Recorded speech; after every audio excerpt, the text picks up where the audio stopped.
Hello दोस्तों, स्वागत है आपका हमारे इस यूट्यूब चैनल में जिसका नाम है टैगोर जी जॉब। आज की इस वीडियो में दोस्तों हम बात कर रहे हैं जीके के पार्ट 5 के बारे में, जिसमें हम जिक्र करेंगे भारतीय संविधान व राज्य व्यवस्था के क्वेश्चनों के बारे में। तो आइए दोस्तों शुरू करते हैं आज की वीडियो।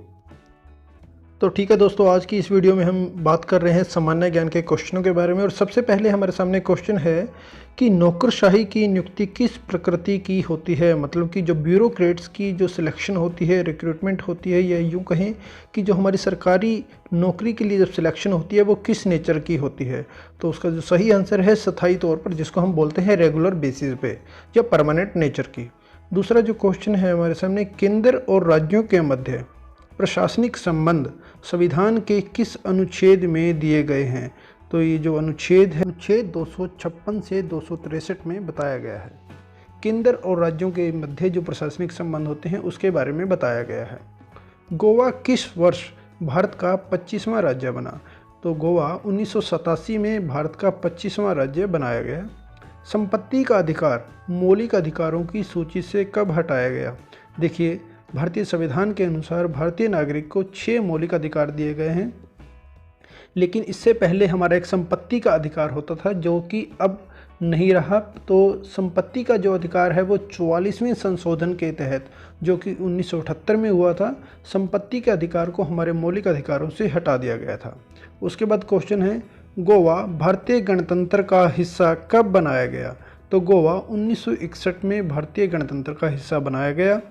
वर्ष 1969 में कितने बैंकों का राष्ट्रीयकरण किया गया, कि 1969 में कितने बैंकों का नेशनलाइज किया गया था। तो 14 बैंकों को उस समय पर नेशनलाइज किया गया था।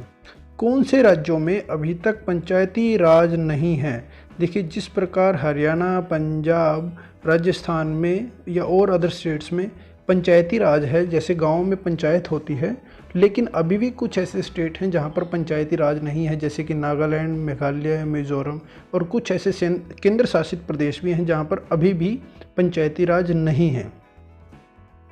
इसके बाद है, राष्ट्रपति किसके परामर्श से आपातकाल की घोषणा करता है।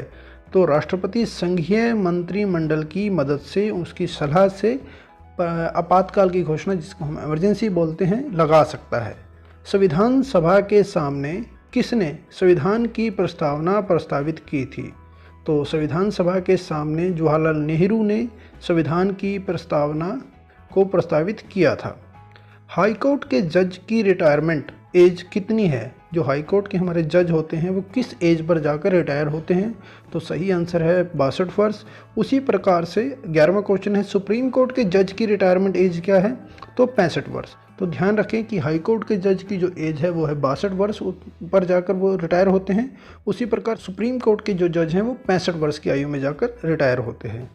मौलिक अधिकारों पर कौन प्रतिबंध लगा सकता है। तो किसी भी इमरजेंसी के दौरान, आपातकाल की घोषणा के दौरान, तो जो राष्ट्रपति है वो मौलिक अधिकारों पर प्रतिबंध लगा सकता है। लेकिन इसके बाद देखिए, कौन से ऐसे मौलिक अधिकार हैं जिन पर कभी प्रतिबंध नहीं लगाया जा सकता। जैसे देखिए, ऊपर हमने बात की कि कौन हमारे मौलिक अधिकारों पर या फंडामेंटल राइट्स पर प्रतिबंध लगा सकता है, तो वो है राष्ट्रपति, अगर किसी इमरजेंसी के दौरान।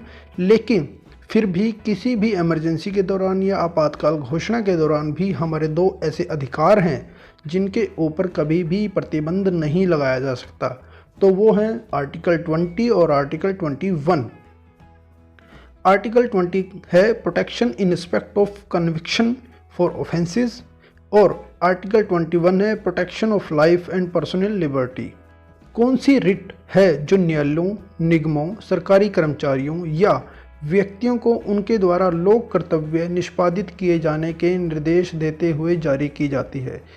देखिए, 5 प्रकार की रिट होती है, जिसमें कि अपर कोर्ट निचली कोर्ट्स को या सरकारी डिपार्टमेंट्स को या निगमों को या सरकारी कर्मचारियों को इस तरह का कोई आदेश देती है कि वह अपने कार्य को सही तरीके से करे।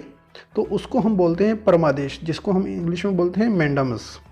15वां क्वेश्चन है, लोकप्रिय प्रभुसत्ता का समर्थन किसने किया था। तो रूसो सही आंसर है। रूसो ने लोकप्रिय प्रभुसत्ता का समर्थन किया था।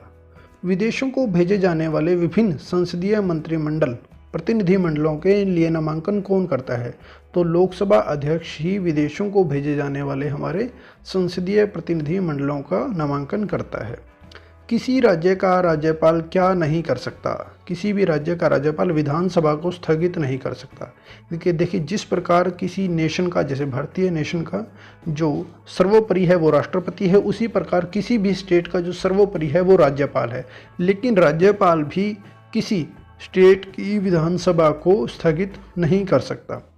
सुप्रीम कोर्ट की पहली महिला जज कौन थी? तो सुप्रीम कोर्ट की पहली महिला जज जो बनी वो बनी फातिमा बीवी। वर्तमान 17वीं लोकसभा स्पीकर कौन है? जो अभी वर्तमान में हमारी 17वीं लोकसभा चल रही है, जो उसके स्पीकर हैं वो हैं ओम बिरला। उसके बाद जो हमारा लास्ट क्वेश्चन है, भारतीय संविधान की 8वीं अनुसूची में कितनी भाषाएं हैं? तो सही आंसर है 22 भाषाएं हैं। देखिए कई बार इस तरह का क्वेश्चन भी आ जाता है कि भारतीय संविधान के अनुसार भारत की राष्ट्रीय भाषा कौन सी है? तो बहुत बार यहाँ पर गलत क्वेश्चन हो जाता है हिंदी भाषा। देखिए हिंदी भाषा भारत की राष्ट्रीय भाषा नहीं है, क्योंकि भारत की कोई भी राष्ट्रीय भाषा नहीं है। हाँ, हिंदी और इंग्लिश भारत की ऑफिशियल लैंग्वेज जरूर है, और उसी प्रकार से 22 भाषाओं को ही मान्यता दी गई है हमारे संविधान के अनुसार। लेकिन इस तरह का क्वेश्चन आ जाए तो उसमें जो सही आंसर रहेगा कि भारत की कोई भी राष्ट्रीय भाषा नहीं है। और तो ठीक है दोस्तों, ये थी एक छोटी सी वीडियो आपके सामने सामान्य ज्ञान के लिए।